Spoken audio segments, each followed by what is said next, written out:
Buenos días, jóvenes estudiantes. Soy la doctora Lizeth Sandoval Medina. En esta oportunidad vamos a revisar un componente del aparato cardiovascular que es corazón.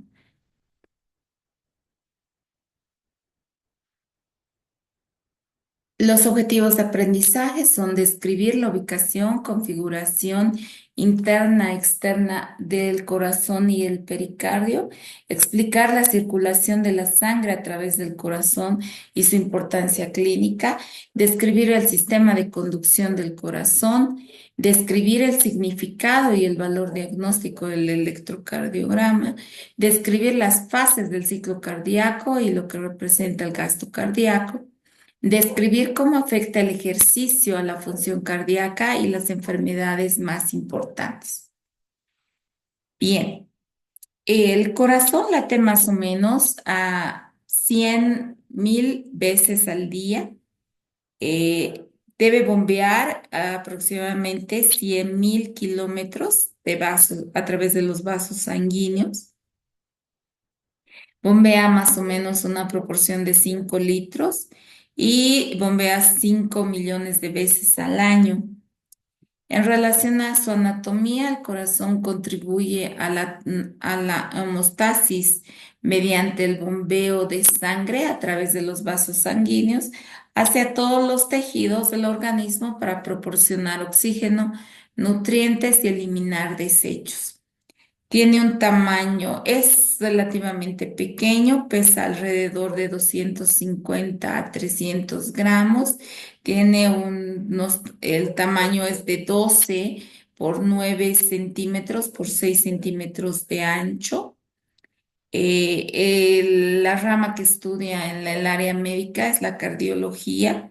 Está apoyada sobre como podemos ver aquí, sobre este músculo que es el diafragma.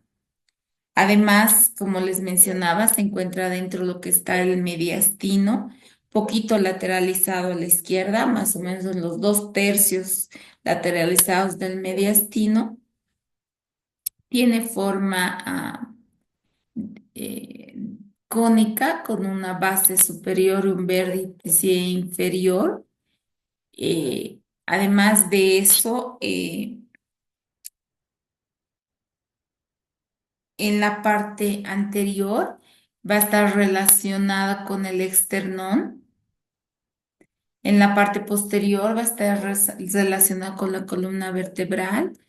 Va a ir desde lo que es la primera costilla que se puede ver aquí hasta lo que es el diafragma porque está apoyado y lateralmente se encuentra en relación con los pulmones. Esto es una vista anterior de lo que es corazón y de la caja torácica. Bien, nuevamente, esto es un corte transversal donde nos permite ver las relaciones del corazón en relación hacia adelante, anteriormente con el esternón, la columna vertebral, los pulmones, ¿no?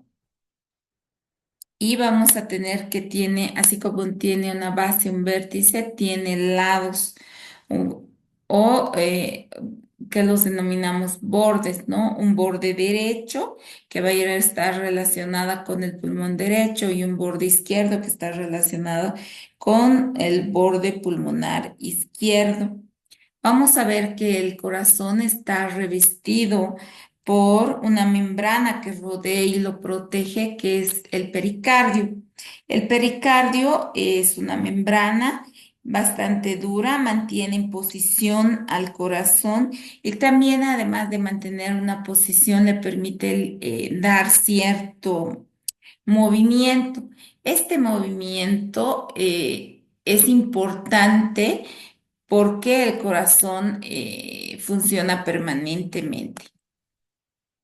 Bien, el pericardio se va a dividir en dos partes, un pericardio externo que es fibroso y un pericardio interno que es seroso, ¿no? Aquí vamos a ver lo que es la conformación del pericardio, es un corte, ¿no?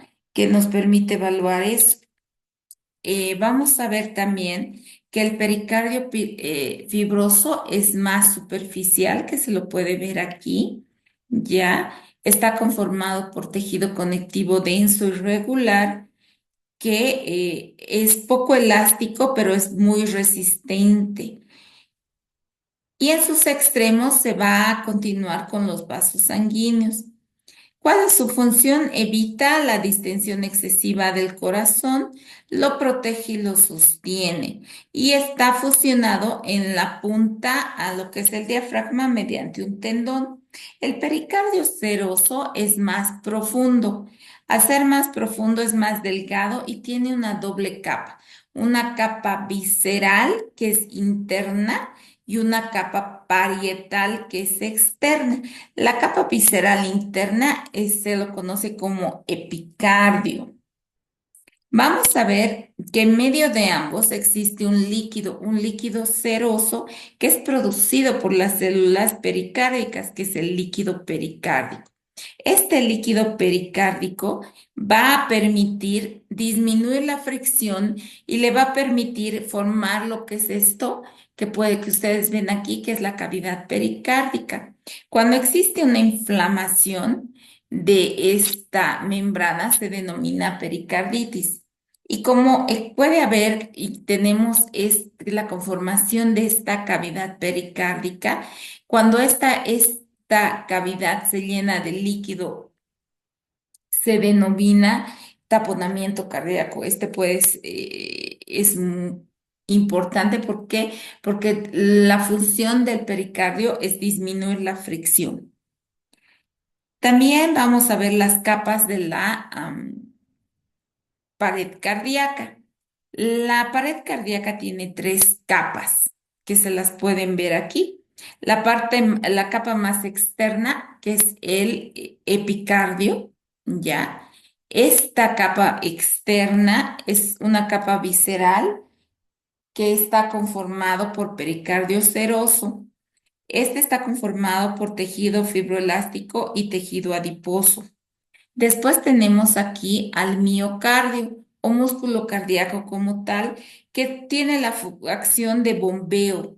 Está conformado por músculo esquelético estriado y tiene tejido conectivo que se denomina endimicio, el que está por dentro, y otro que es el perimicio que está por fuera. Las fibras musculares están organizadas en haces en forma diagonal y tiene un componente involuntario en un 95%. Después tenemos otra capa más fina, que es el endocardio, que lo podemos ver aquí, ¿no? Este es el endocardio. El endocardio es un revestimiento epitelial liso que recubre las cámaras cardíacas y continúa con los vasos sanguíneos hacia lo que es el endotelio. Cuando se produce una inflamación del miocardio se llama miocarditis y si fuera del endocardio se llama endocarditis. Vamos a ver que el corazón está dividido en cuatro cámaras. Estas cámaras son dos superiores que corresponden a las aurículas. Aquí las podemos ver, la aurícula derecha y la aurícula izquierda. Y dos inferiores que corresponden a los ventrículos, ventrículo derecho y ventrículo izquierdo. Vamos a ver que en la cara anterior del corazón se encuentra la aurícula. Cada aurícula tiene una orejuela. Esta orejuela aumenta la capacidad de las aurículas. También vamos a ver que el corazón tiene surcos, como este. Ya aquí podemos ver estos surcos por donde van a ir los vasos coronarios. Vamos a tener el surco interventricular anterior, porque esto es una vista anterior de corazón, y el surco interventricular posterior, porque esta es una vista posterior del corazón. Vamos a ver también que la aurícula derecha se encuentra en la cara anterior. Aquí la pueden ver. Aquí y aquí un corte en el plano frontal. La aurícula derecha va a recibir sangre de la vena cava superior, de la vena cava inferior y del seno coronario. Su pared es bastante delgada en proporción al a las otras paredes del corazón, mide entre 2 a 3 milímetros y tiene una pared posterior que es lisa y una pared anterior que es trabeculada. ¿Por qué es trabeculada? Porque tiene forma de crestas. Estas crestas son importantes porque aquí se van a insertar los músculos pectíneos. También vamos a ver aquí el tabique interauricular y aquí podemos ver la fosa oval. La fosa oval es un remanente del foramen oval fetal. Vamos a ver que de la aurícula derecha va a pasar la sangre hacia el ventrículo izquierdo a través de esta válvula que es la válvula tricúspide. ¿Ya? Las válvulas están conformadas por tejido conectivo denso cubierto de endocardio. Una vez también vamos a ver aquí lo que es el ventrículo derecho. Este ventrículo derecho tiene una pared de 4 a 5 milímetros de espesor, se encuentra igual en la cara anterior del corazón y vamos a ver que existen estas trabéculas que son carnosas. Estas trabéculas carnosas van a dar origen a haces de fibras musculares cardíacas, algunas fibras de conducción. Vamos a ver que en las cúspides, aquí como podemos ver, se encuentran las válvulas, ¿no? Entre estos haces de fibras musculares que son las trabéculas carnosas, se van a ir a conformar esto que son las cuerdas tendinosas, y a su vez se van a unir con las trabéculas y van a formar lo que son los músculos papilares. Aquí vamos a poder ver también lo que es el tabique interventricular, que divide el ventrículo derecho del ventrículo izquierdo. Ahora vamos a ver aquí también lo que es la aurícula izquierda. Esta va a ir a formar, la aurícula izquierda va a ir a formar la base del corazón y recibe sangre de cuatro venas, ¿no? Las venas pulmonares. Vamos a ver que tiene una pared posterior que es lisa y una pared anterior donde se encuentran los músculos pectíneos, y también vamos a ver la presencia de esto que es la orejuela izquierda. Y va a fluir la sangre hacia el ventrículo izquierdo a través de lo que es la válvula mitral. Aquí la podemos ver. Y finalmente va a ir a drenar, si ustedes quieren, la sangre a la aorta, ¿no? Pasando del ventrículo izquierdo hacia la aorta. También vamos a ver en este corte y en esta diapositiva el ventrículo izquierdo, que tiene la característica de tener una pared más gruesa que va de 10 a 15 milímetros. En relación al grosor de las paredes, va a estar relacionada de acuerdo a la función que desempeña. Forma parte del vértice y el ápice del corazón y va a ir a drenar sangre, va a pasar sangre a través de la válvula aórtica a la aorta, ¿no? Y de la aorta hacia la aorta ascendente al callado, finalmente también una parte va a ir a las arterias coronarias porque el corazón tiene su propio sistema de irrigación cardíaca. ¿Ya?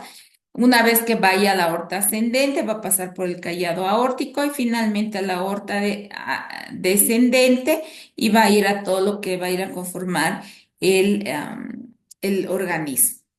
También vamos a ver aquí a lo que es el conducto arterioso. El conducto arterioso recibe sangre de la arteria pulmonar y de la aorta. Y vamos a ver también aquí el ligamento arterioso. ¿Ya? Esto es muy importante porque representa una patología. Como les mencionaba, el espesor del miocardio va a variar de acuerdo a sus funciones. Normalmente produce una eyección de volúmenes iguales, de acuerdo, y va, como les decía, va a ir en relación a la presión, ¿no? También vamos a ver que una gran diferencia entre lo que es el ventrículo derecho y el ventrículo izquierdo. El ventrículo derecho es más ancho, pero es más delgado en su espesor. Viene de 4 o 5 milímetros. Vamos a ver estas trabéculas carnosas y que van a ir a pasar a lo que es a la válvula pulmonar. ¿Por qué son? Vamos a ver que va a variar el espesor en relación a su función, porque va a llevar sangre a la circulación pulmonar.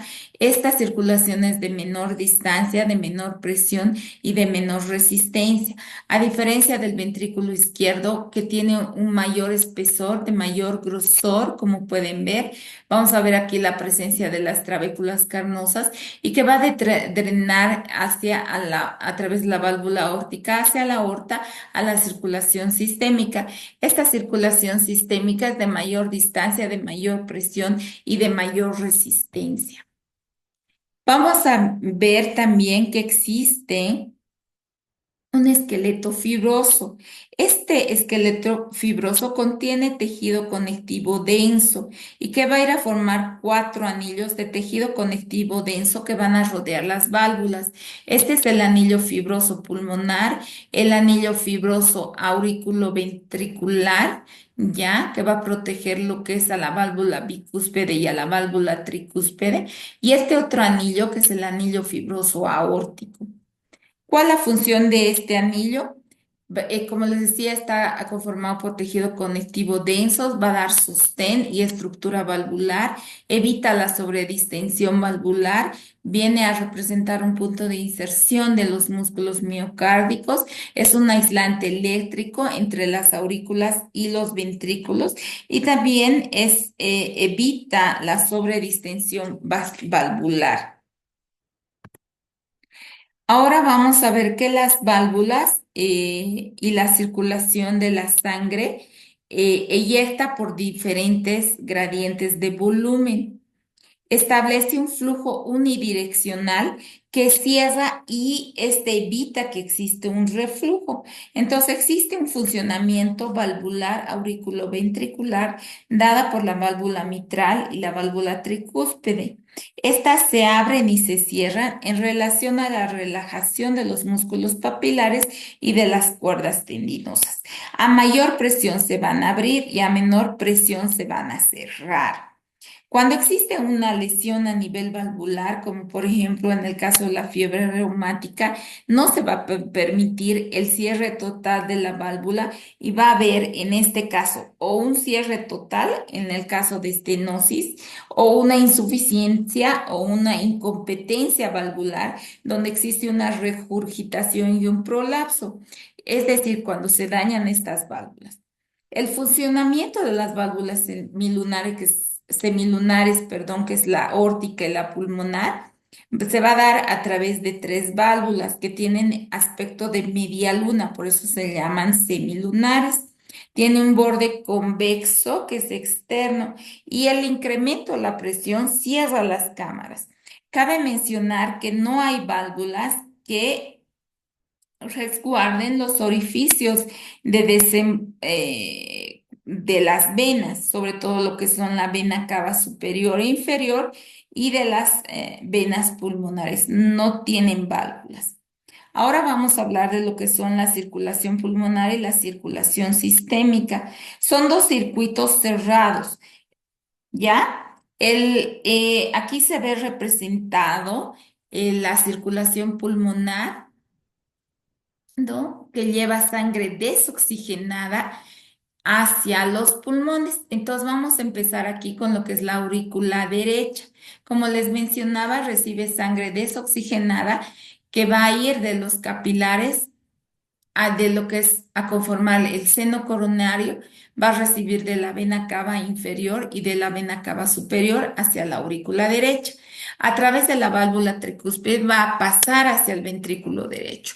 Y del ventrículo derecho a través de la válvula pulmonar va a ir al tronco pulmonar y a las arterias pulmonares en dirección del pulmón, donde se va a realizar el intercambio gaseoso a nivel de los capilares pulmonares. Una vez que se realiza el intercambio gaseoso a nivel del pulmón, a través de las venas pulmonares va a llegar sangre oxigenada a la aurícula izquierda y de la aurícula izquierda a través de la válvula mitral va a pasar al ventrículo izquierdo y a través de la válvula aórtica va a ir hacia la aorta y a todo lo que es las arterias sistémicas. Estos son tanto los circuitos de circulación, ¿no? Entonces vamos a ver que está representada la sangre oxigenada de alto contenido de oxígeno en rojo y la sangre desoxigenada con bajo contenido de oxígeno en azul. Entonces, bien importante que ustedes sepan estos dos circuitos. Ahora vamos a hablar que el corazón tiene su propio sistema de irrigación, que es la circulación coronaria. ¿Ya? Las coronarias van a nacer de la aorta ascendente. Se llaman coronarias porque rodean al corazón y estas se van a alimentar cuando el corazón se relaje. Vamos a tener a las arterias coronarias derecha e izquierda. La coronaria, aquí pueden ver, vamos a tener a la coronaria derecha, que va a dar su rama marginal y también su rama interventricular posterior, que aquí se ve, ¿ya? Aquí en la vista posterior. Y vamos a ver también a la coronaria izquierda, que aquí la pueden ver, con sus dos ramas, la rama circunfleja que va a ir a rodear y la rama interventricular anterior. Estas van a drenar al seno coronario. Ya el seno coronario está en la pared del ventrículo, cerca a la aurícula izquierda. Este sistema de circulación coronario también se conectan entre sí mediante anastomosis, dando circulación colateral. Las venas coronarias, como les decía, van a llevar sangre desoxigenada al seno vascular que se encuentra en el surco coronario posterior, que se presenta lo que es el seno coronario. Aquí está representado. Y van a recibir de la vena coronaria magna, que se encuentra en el surco interventricular anterior, de la vena coronaria media, que se encuentra en el surco interventricular posterior, de la vena cardíaca mínima, que la pueden ver aquí, ya, y de la vena cardíaca anterior. Su obstrucción va a disminuir el aporte de oxígeno y por tanto va a sufrir, y cuando existe una reperfusión posterior a este cuadro de isquemia, se producen radicales libres, como el ejemplo, el superóxido dismutasa, el catalasa, ¿no? Y la isquemia miocárdica disminuye el flujo, generando hipoxia.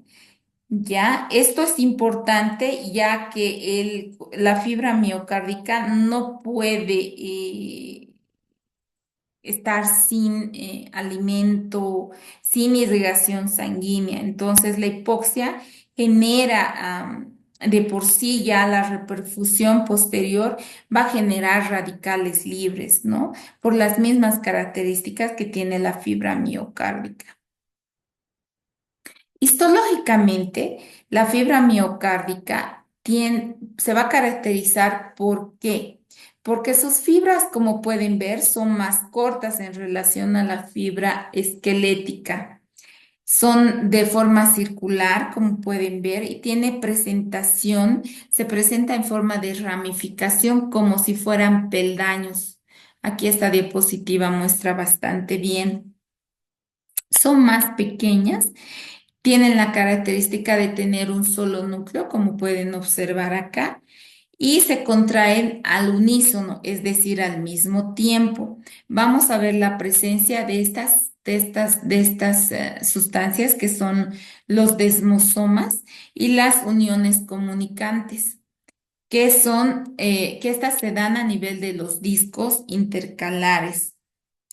Poseen mitocondrias, las cuales son grandes, tienen la misma disposición de filamentos conformados por actina, miosina y los discos Z, que, es, que esto es más o menos una ampliación de estos discos intercalares que les mostraba.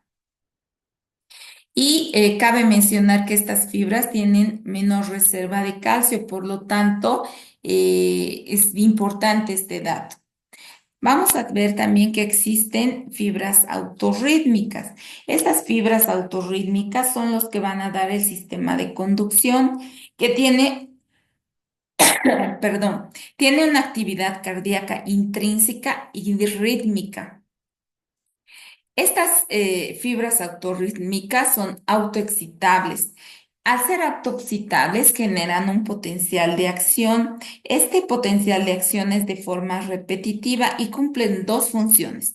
Una, cumplir como función de marcapaso porque va a dar un ritmo de contractibilidad cardíaca y un sistema de conducción porque van a promover un camino de coordinación. Entonces, vamos a ver que existe una secuencia. Esta secuencia se inicia aquí en el nodo sinoauricular. El nodo sinoauricular vamos a ver que no contiene un potencial de acción estable. Se va a despolarizar en forma continua y esta despolarización espontánea es lo que se denomina el marcapaso, pero no es que todo el tiempo se mantiene contracción, contracción, sino que llega a un umbral. Este es el umbral que va a generar el potencial de acción. Este potencial de acción va a ir en dirección de las aurículas a través de las uniones comunicantes y de los discos intercalares a este segundo punto, que es el nódulo auriculoventricular que se encuentra en el tabique, un poquito delante del seno coronario. Lo que hace este nódulo es retrasar el llenado de sangre que va a permitir el llenado de la aurícula en dirección del ventrículo. ¿Ya? Una vez que pasa este punto, se va a ir a lo que es al haz auriculoventricular, como pueden ver, o conocido como el haz de His. Y del haz de His se va a dividir en dos ramas, una rama derecha y una rama izquierda a través del tabique interventricular en dirección hacia el vértice, a ir a terminar con lo que son las fibras de Purkinje, tanto derecha como izquierda. Ya, estas dos últimas básicamente se dan a nivel de los ventrículos y lo que hacen es contraer ambos ventrículos al mismo tiempo. Esto se traduce en tiempos que se miden en porcentaje de segundos. ¿Ya? Hay ciertas sustancias como hormonas que van a modificar el nódulo sinoauricular, como por ejemplo dentro de las hormonas vamos a ver a la adrenalina, a la noradrenalina, pero no establecen el ritmo. Como les decía, se va a generar un potencial de acción y este potencial de acción va a permitir la contracción de las fibras musculares contráctiles. Entonces vamos a ver que existe un potencial de acción. Este potencial de acción inicia aquí, a menos 90 milivoltios. Se va a generar tres procesos. Una fase o tres fases se pueden generar.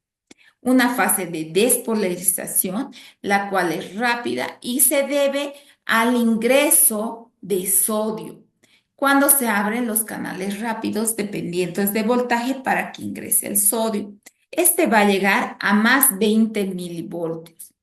Aquí se va a producir esta otra fase que es la fase de meseta. La fase de meseta es la despolarización sostenida debido al influjo de los canales de calcio. Cuando se abren los canales de calcio, que los cuales son lentos, con compuerta de voltaje y a la salida del potasio usando, ¿no? Cuando se abren algunos de los canales de potasio. Eso más o menos dura alrededor de 3 segundos. Entonces, la fase de despolarización, que la podemos ver aquí, ¿no? Está marcada. Y vamos a ver ingresar a esta otra fase, que es la fase de repolarización.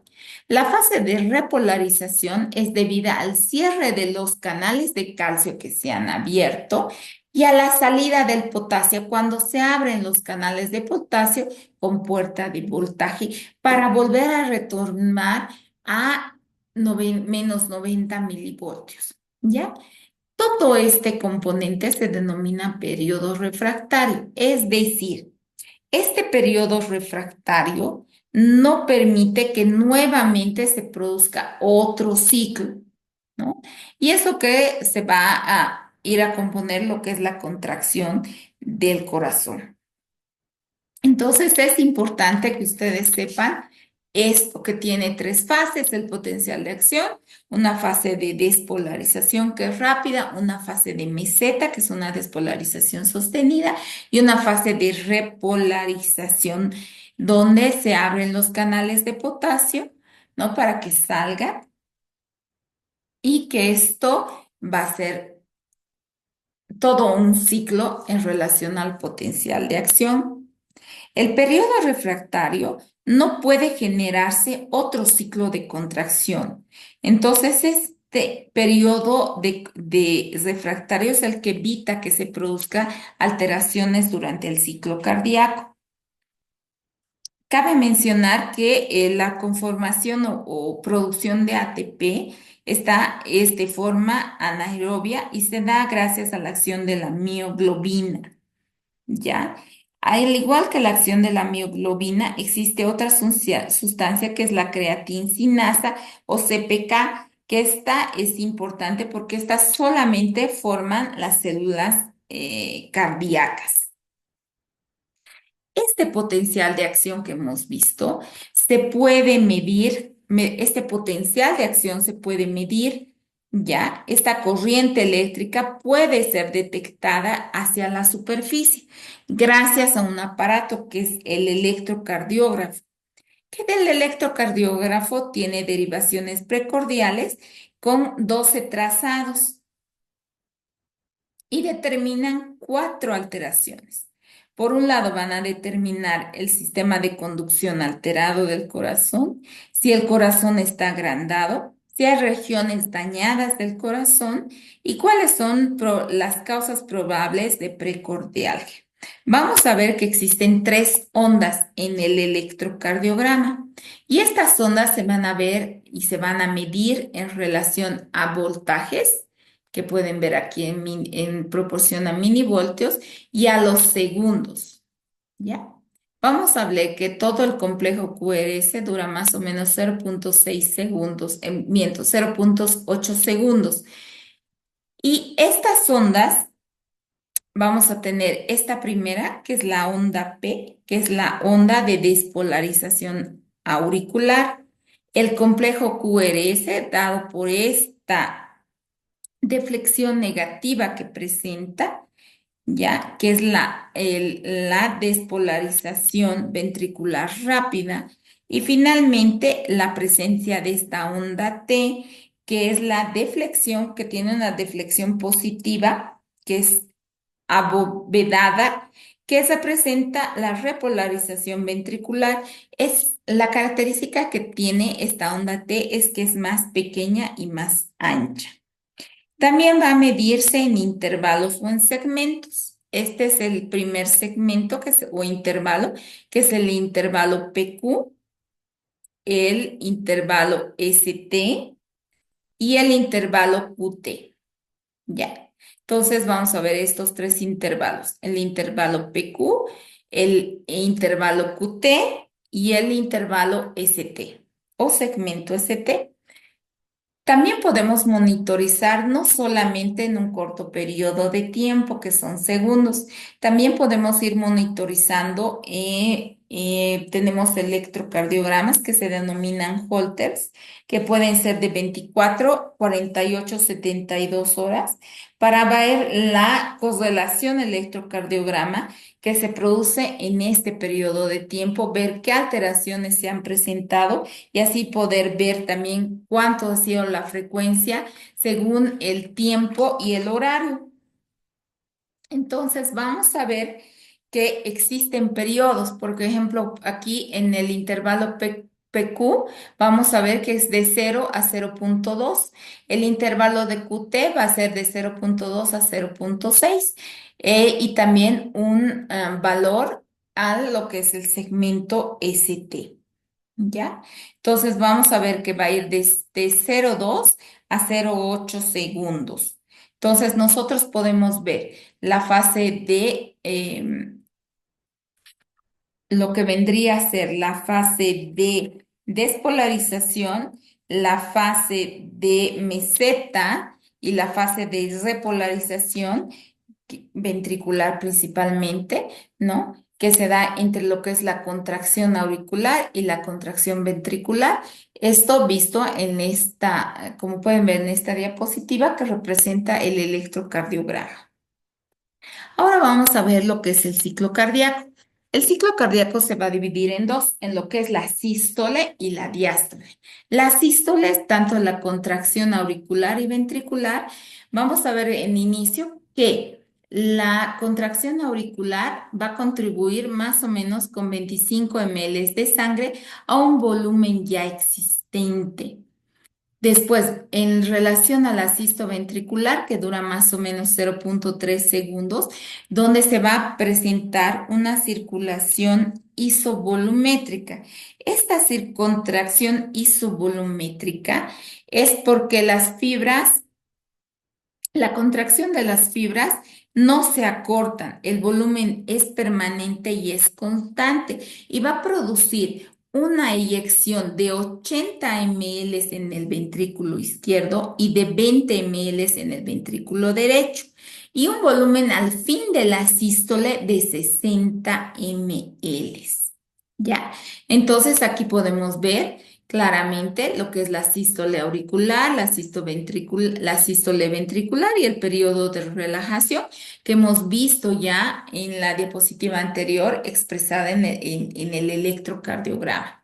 Y vamos a ver también las fases del ciclo cardíaco como son la contracción auricular, contracción isovolumétrica, eyección ventricular, relajación también isovolumétrica, llenado ventricular y nuevamente inicia con la contracción auricular.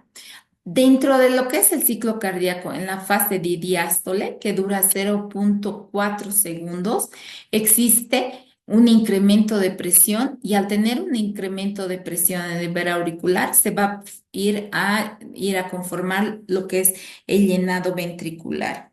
En todo el ciclo, el aporte que se representa es 70 ml de sangre. Esto es importante que ustedes se den cuenta ya. Por lo tanto, el ventrículo izquierdo va a eyectar 70 ml en dirección de la aorta y existe un remanente de 60 ml, que ese es el remanente, se le conoce como el volumen al final de la diástole o volumen residual.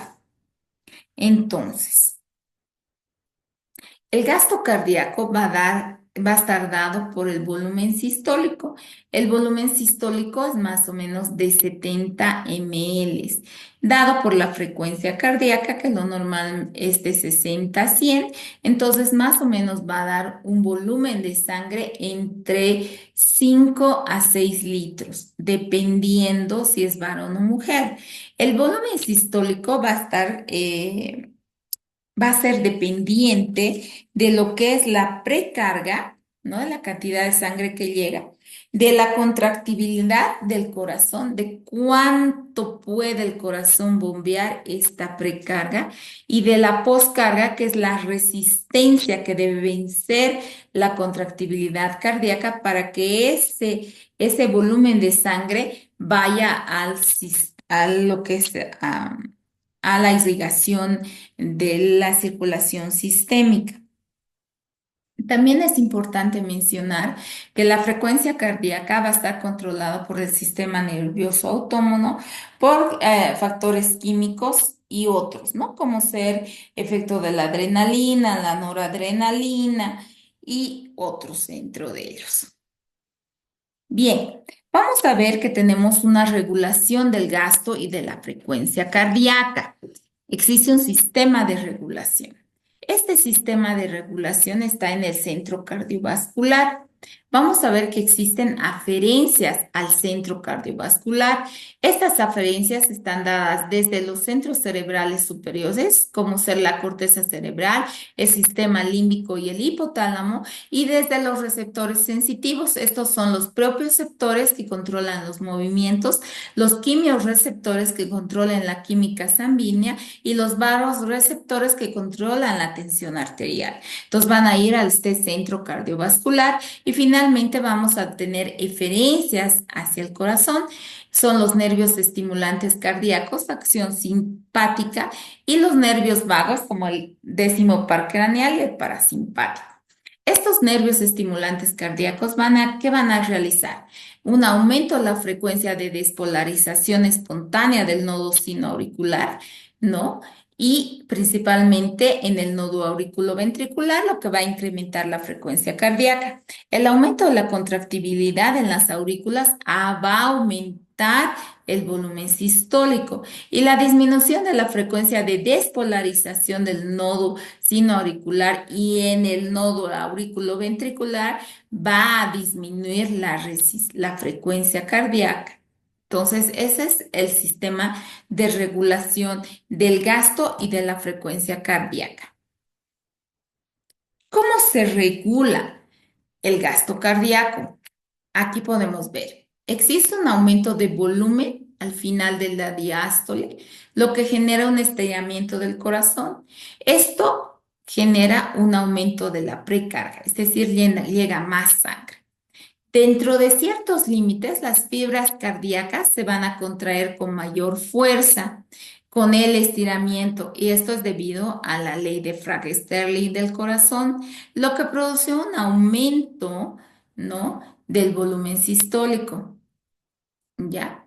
También existen otros agentes. Estos agentes se llaman agentes inotrópicos positivos. Positivos porque producen, generan mayor frecuencia, como el aumento de la estimulación simpática, el efecto de las catecolaminas, el glucagón, las hormonas tiroideas en la sangre y en la elevación de calcio en el líquido extracelular, lo que produce un aumento de la contractibilidad cardíaca. Estos agentes inotrópicos positivos aumentan la fuerza de contracción de todos los niveles fisiológicos de estiramiento, lo que genera un aumento del volumen sistólico. También existe una disminución de la presión arterial durante la diástole. Esta disminución, esto lo que hace es disminuir la poscarga. Por lo tanto, las válvulas semilunares se abren antes cuando la presión arterial de la aorta y de la arteria pulmonar es menor. Eso lo genera un aumento del volumen sistólico.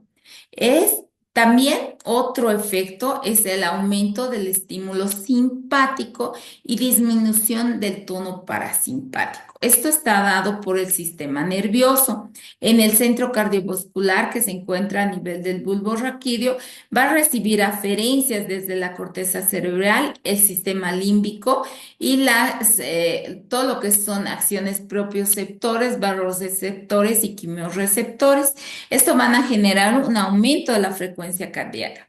También otras sustancias químicas como las catecolaminas, las hormonas tiroideas en la sangre y un aumento moderado de calcio extracelular va a generar que se aumente la frecuencia cardíaca y otros factores como en los ancianos, en las mujeres embarazadas, en los lactantes existe un aumento de la temperatura corporal, lo que va a generar un aumento de la frecuencia cardíaca y el aumento tanto del volumen sistólico como de la frecuencia cardíaca va a generar un aumento del gasto cardíaco. Esta es una forma de regulación. Es importante mencionar que se debe ayudar a corazones que son insuficientes. Por ejemplo, aquí tenemos el trasplante cardíaco. El trasplante cardíaco es el reemplazo de un corazón gravemente enfermo por uno normal de un donante cadavérico. Entonces existe un corazón receptor y un corazón donante. También puede haber una afección y esto se va a dar por una cirugía, ¿no? Vamos a ver también que pueden existir desequilibrios hemostáticos, como por ejemplo las enfermedades coronarias. En este caso es importante ir corrigiendo, ¿no? Son alteraciones como por ejemplo la presencia de arritmias, que pueden ser bradicardias, taquicardias, fibrilaciones auriculares, bloqueos auriculoventriculares de primer grado, segundo grado, de tercer grado, taquicardias ventriculares, que son las más peligrosas, y finalmente la fibrilación ventricular, que normalmente conlleva la muerte. Entonces es importante corregir este tipo de arritmias. ¿Por qué? Porque alteran este periodo donde el corazón debe recibir sangre, pasar sangre y bombear. Entonces, cuando existe esta arritmia donde el sistema de conducción está alterado, promueve a que no conlleve todo este trabajo que debe realizar el corazón. Otras patologías muy frecuentes son las enfermedades coronarias. Las enfermedades coronarias normalmente están producidas por aterosclerosis, entonces hay que limpiar las arterias y venas coronarias, y esto se produce mediante el uso de stents o mediante la aplicación de balón para poder expandir nuevamente la arteria. Solamente que cuando se produce esto, la recirculación genera muchos radicales libres, y estos radicales libres pues dañan el sistema. Después vamos a ver otro tipo de desequilibrios hemostáticos, que son las malformaciones cardíacas. Estas pues son de orden congénito, donde se produce un defecto antes en el nacimiento, ¿no? Vamos a ver aquí, por ejemplo, la cortación de aorta, que es un estrechamiento. Como ustedes pueden ver, aquí se ve con nuestro estrechamiento en un segmento de la aorta. Entonces, eso no permite el paso de sangre. También puede haber la persistencia del conducto arterioso, donde va a haber una comunicación entre sangre oxigenada y desoxigenada, o la persistencia de este foramen oval que no se cierra durante el nacimiento, porque existen cambios a nivel cardíaco de una circulación fetal a una circulación normal que se producen en el nacimiento. También puede haber la persistencia o la abertura del tabique interventricular. Entonces también existe un chun entre sangre oxigenada y desoxigenada, o esta otra patología muy común, que es la tetralogía de Fallot, donde existe varias alteraciones de orden genético, como por ejemplo la comunicación interventricular, que lo que genera un agrandamiento en lo que es una hipertrofia ventricular derecha, ¿no?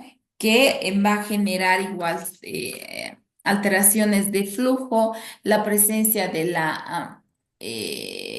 alteraciones en el origen de la aorta, que viene de ambos ventrículos, donde la válvula pulmonar se encuentra estenosada, y además también de otras patologías, ¿no? Como la comunicación interventricular, la aorta cabalgante, la presencia de la válvula pulmonar estenosada y el agrandamiento del ventrículo derecho. También, como les decía, la presencia de arritmias, alteraciones o bloqueos de conducción, la presencia de extrasistolias, taquicardia ventricular, fibrilación ventricular, y finalmente lo que conlleva una insuficiencia cardíaca. Bien, jóvenes, entonces es el tema que nos ha tocado ver. Muchísimas gracias.